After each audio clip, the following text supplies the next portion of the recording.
আমাদের বক্তব্য হচ্ছে স্যাররা অনেক আন্তরিক, আমাদের অনেক সময় দিয়েছেন, এর জন্য স্যারদের ধন্যবাদ। এবং আমরা যেই হয়তোবা রাষ্ট্রের বা একটু অশান্তি বা একটু অসুবিধা তৈরি করছি, এর জন্য আমরা আমাদের সেই বৈষম্য দূর করার জন্য এর জন্য আমরা স্বরাষ্ট্র উপদেষ্টা স্যারের কাছে আমরা আন্তরিকভাবে দুঃখিত।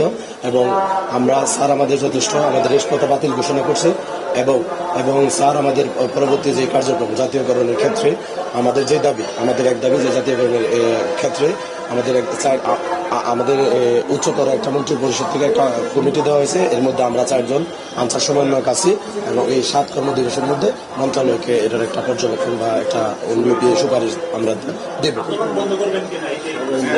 হ্যাঁ, আমরা আপাতত আন্দোলন স্থগিত করতেছি, মানে একবারে বিলুপ্তি ঘোষণা করতেছি না বা করতেছি না, আন্দোলন হচ্ছে স্থগিত। সবার সাথে আলাপ আলোচনা করে আমরা আপাতত আন্দোলন স্থগিত